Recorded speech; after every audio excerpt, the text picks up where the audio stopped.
Playing with and also against some of the best Homeworld players was extremely challenging but also very fun. And now I will share with you everything I have learned in these amazing 2v2 team multiplayer matches in Homeworld Remastered. The opening of a team game differs little from 1v1 matches I have shown you in my previous videos, besides agreeing with your teammate on who will collect resources where and which class of ship you will focus on producing. In the opening minutes of gameplay, we all build extra harvesters and get our capital ships with drop-off points for those harvesters into the optimal positions, and that is always the same in any match, just adapted for the unique wealth and distribution of nearby asteroid fields on each map. And since I have made a full guide on this subject with all the rules and extra tips on resource collection in Homeworld, I will only refer you to that video as a link up here and down in the description and skip forward to the action. Now do take note how this wasn't a perfectly balanced team match, and also that losing or winning wasn't the main objective for any of the players involved. Battlestar and Deserted Eagle are both very experienced and knowledgeable players who will play to educate others, while both 7 of 9 and myself are returning players looking forward to honing our skills again.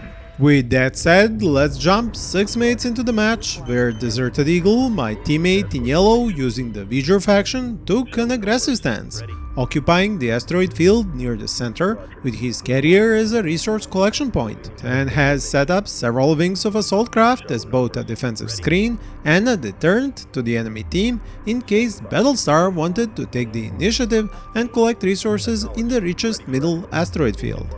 I, on the other hand, using the Hiigaran faction, am not contributing to our combined firepower, but have extended my resource collection operation to 3 asteroid fields, as my task is to rush for the construction of a shipyard with its battlecruisers. My teammate did ask me to construct some fighters at least to be able to support him, so 5 minutes later I do start producing my own wings of interceptors and station them on guard duty next to his. Where his build order also differs is that he has already constructed his second carrier and will use it as a repair base for his assault craft once we engage the opposing team, as well as an additional production line for new craft. As soon as Deserted Eagle saw a small group of unsupported enemy wings, he engaged them with overwhelming numbers, looking to create an advantage against the enemy team.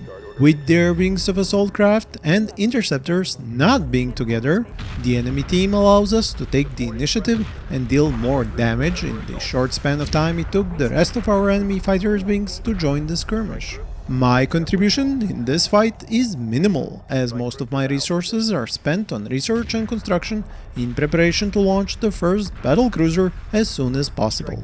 When you yourself play the multiplayer in Homeworld Remastered, this is the strategy you will usually face from the enemy player who chooses the Vaygr or Hiigaran factions. There are counters to this, as I explained in my first video linked above and in the description, but there are also some less expected strategies, which are also frowned upon by the experienced players in this community, especially the gun platform rush, which I have also shown in one of my previous videos. While my teammate and I had the initiative in this skirmish, we were also fighting now at their terms, because of the enemy's carrier location. They can quickly pull out their fighters for repairs and launch them at full strength back into the fight, while our own repair bays are on the faraway capital ships. If you do not have wings of bombers to destroy the enemy's carrier fighter facility and prevent him from building new fighters, you will lose such a battle of attrition, and it is best to retreat after inflicting enough damage. We didn't do this yet, and while the enemy team enlarged his numbers, we were slowly losing our wings of interceptors and assault craft. But the delaying tactic did work well enough that I was able to bring in my shipyard in exactly 9 minutes and get close to producing my first battlecruiser. Now you might wonder, why bother with the skirmish of small fighter craft when we can build battlecruisers 10 minutes into a match? The two main reasons are the vulnerability of capital ship subsystems to smaller craft, as well as protection of harvesters. Because fighters, bombers, and to some extent corvettes are capable of endangering your harvesting operations few minutes into a match. They can quickly cover big distances on homeworld maps, and if you spend all your resources on research and construction of the biggest combat ships, you're vulnerable to such attacks. My teammate, Deserted Eagle, has increased his carrier number to 3 by this point, as his focus is on building smaller ships and he doesn't need a shipyard for that. He also finally decides to disengage from the assault craft skirmish, but I'm late in noticing and end up losing many wings because of this oversight. Strike group under enemy attack. Battlestar and his teammate 7 of 9 now use their hard-won upper hand to press the attack towards Deserted Eagle's carrier and resource harvesting operation. Here you can see how easy the tables can turn when you keep pressing the attack that is ultimately at your own disadvantage. It is only now that my own second carrier is launched from the mothership that my plan is to start producing flak frigates to counter the new huge number of enemy fighters. That is why I set the construction of a frigate facility on my mothership, while the second carrier will produce new wings of interceptors in its new fighter facility. Another weapon at my disposal against huge swarms of enemy fighters are EMP strikes from scouts. This is a micro-intensive tactic which requires extra investment into research and a lot of hands-on management of scouts in combat to use that EMP ability effectively against large clumps of enemy fighters. A successful EMP strike renders the enemy ships immobile and easy targets, but if I do not micro them effectively, it is a lot of wasted resources. This is why most players just go for sheer numbers and let the craft do their own thing, less micromanagement and lower chances of failure. With my first battlecruiser in construction at the shipyard, I have to try and protect it behind the mothership because of how easy it is for my enemy to break through and target the capital ship facility module on it and prevent me from finishing construction.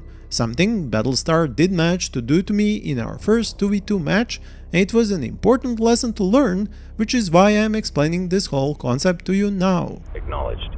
Shipyard under attack. Shipyard capital ship facility under attack. Supporting friendly units. Combat maneuver confirmed. Acknowledged. En route. By this time, the main fighter craft skirmish has deteriorated into anarchy, as retreating ships inevitably pulled their attackers with them as they were sent to dock and repair at capital ships. My teammate and I are back to square one with exposing our wings to attrition in enemy territory.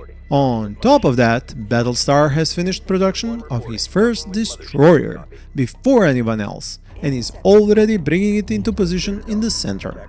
My teammate has produced some heavy missile frigates, but doesn't yet have the numbers to match a destroyer.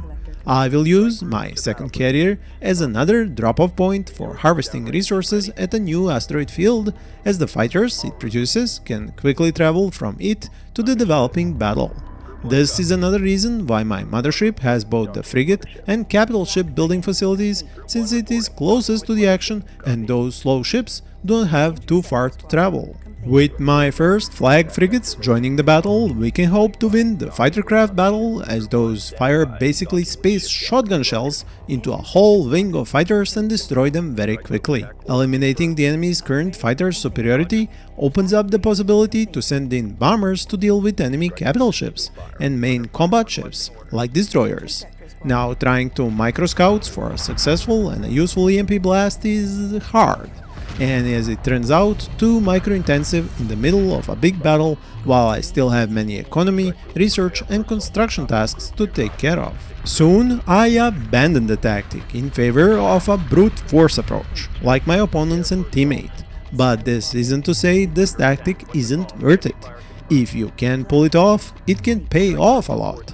But anyway, at this point, my first battlecruiser was launched from the shipyard and I upgraded with the fire control tower, as it will be in the middle of the battle and it will boost other ships' firepower that way. As for the main battle, Battlestar now had 2 destroyers and his carrier in a forward position, which I was about to attack with my battlecruiser and my teammate with his heavy missile frigates. It is then I noticed that Battlestar had sneaked 2 torpedo frigates of his own and started taking out Deserted Eagle's resource harvesters. I had to move my slow battlecruiser to engage them, as nothing else in my fleet had the firepower to quickly destroy them. Now you see how lacking bombers, corvettes or frigates and rushing for a battlecruiser is dangerous. Realizing this, I started investing into ion cannon frigates as I needed faster ships with good firepower to deal with Battlestar's cheeky moves. As he managed to send one such torpedo frigate to my own harvesting operation as well. There I have another solution: to stop constructing interceptors and get bombers to deal with his frigate. But it will cost me several harvesters in the process, as torpedo frigates are perfect for destroying them.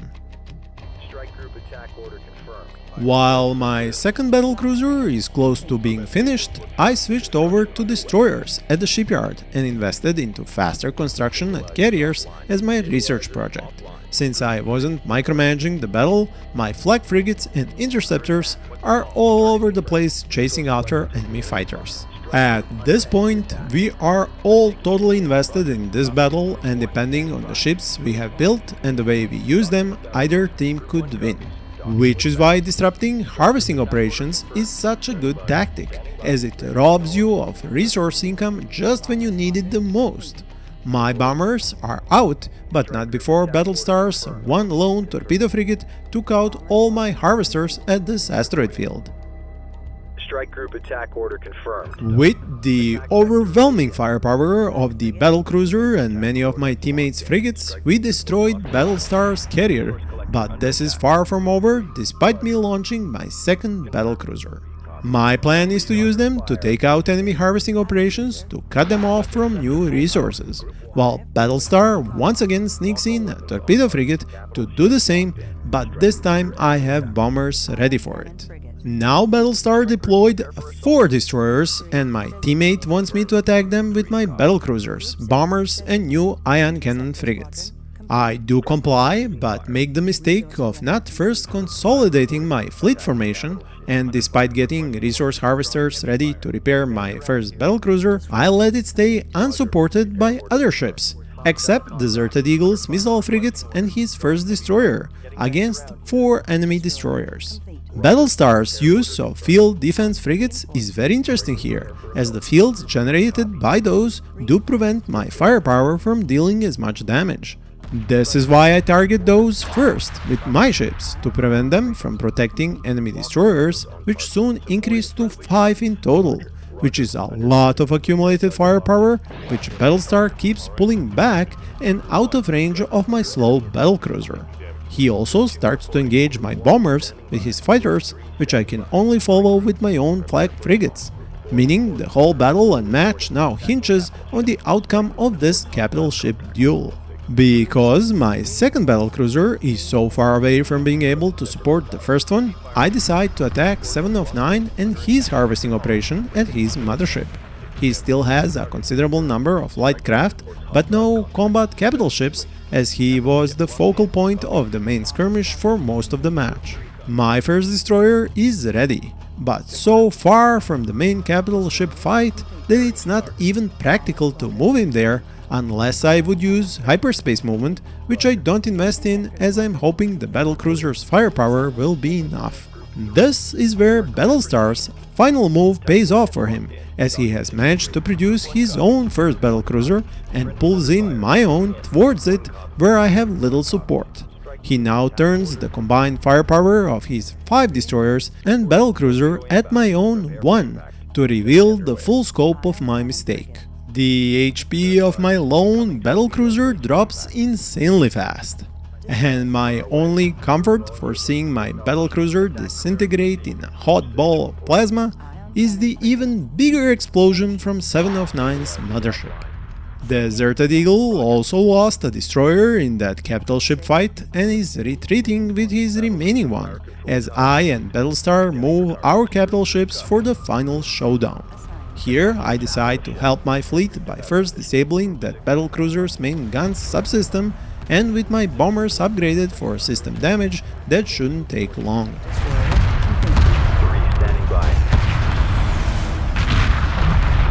My own forces are still scattered and out of place, and I do try to support my remaining battlecruiser with as many other types of ships as I can, constructing more all the time. As I mentioned in the intro, the aim of this match for 7 of 9 and myself was learning to play better with the instructions from Battlestar and Deserted Eagle, and that is why you can see messages at the top being exchanged even in the heat of battle. Battlestar's mothership took heavy damage during this battle from Deserted Eagle's missile frigates, and with the battlecruiser gone, all the remaining firepower is focused on the mothership, reducing its HP quite quickly. So despite a lot of remaining firepower, the enemy team loses this match. I hope you have learned as much as I have during this match. Thank you for watching and happy gaming.